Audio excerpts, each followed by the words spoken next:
దక్షిణ Korea ముయాన్లో బెజు airlines కు చెందిన 7C2216 విమానం ఘోర ప్రమాదానికి గురైంది.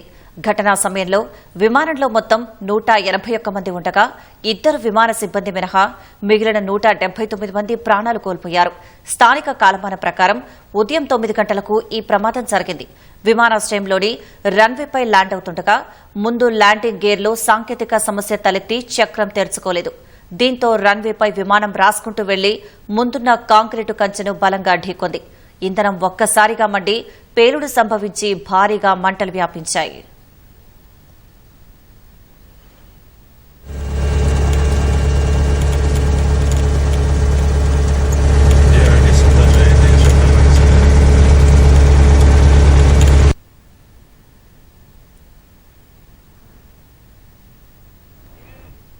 따르면 비행기는 착륙 중에 랜딩 기어가 내려오지 않았고 착륙한 뒤 활주로를 이탈해 중앙 담장 잭까지가 폭발했다고 합니다.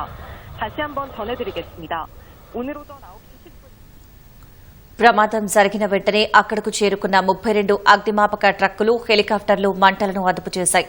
ప్రమాదంలో విమానం మొత్తం కాలిపోగా 2 విమాన సిబ్బంది మినహా మిగతా అందరూ చనిపోయినట్లు దక్షిణ కొరియా ప్రభుత్వం తెలిపింది. ప్రమాదానికి ముందు కూడా ఒకసారి విమానాన్ని ల్యాండ్ చేసేందుకు పైలట్ యత్నించి విఫలమైనట్లు విమానాశ్రయం అధికారులు తెలిపారు. రెండో ప్రయత్నంలో ఈ ప్రమాదం జరిగినట్లు పేర్కొన్నారు. ప్రస్తుతానికి ముయాన్ అంతర్జాతీయ విమానాశ్రయంలో విమానాల రాకపోకలను రద్దు చేసినట్లు తెలిపారు.